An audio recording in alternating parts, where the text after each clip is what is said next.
Hi, this is Paul again. I've got another video to show you, and I'm calling this the Bronze Dodecahedron quad step rings. In the last couple of months, I've put a lot of work into the Bronze Dodecahedron. Now in front, I'm showing you a Bronze Dodecahedron, and I'm using 60 ball quad step rings, and they are copying and going around the dodeca and lining up perfectly with the balls. I'm going to reverse it now and again and play it forward again so that you can see it working quite well.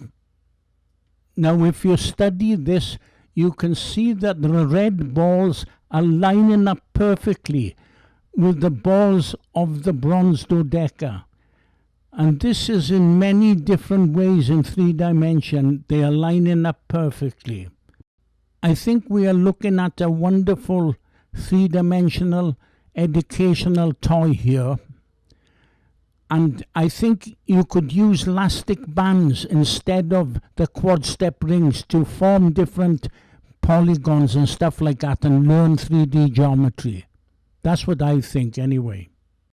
There are a lot of videos coming from the UK about the Bronze Dodecahedron, and they all claim to have solved it, and they said it's mysterious, it's terrifying.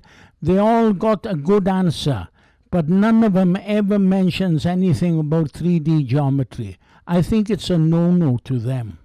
If I ever make a comment and tell them about the 3D geometry, they usually delete my comment. They don't want to answer, they ignore it. But I guess everybody wants to listen to them because they get about 100,000 views on YouTube. Anyways, think what I'm telling you.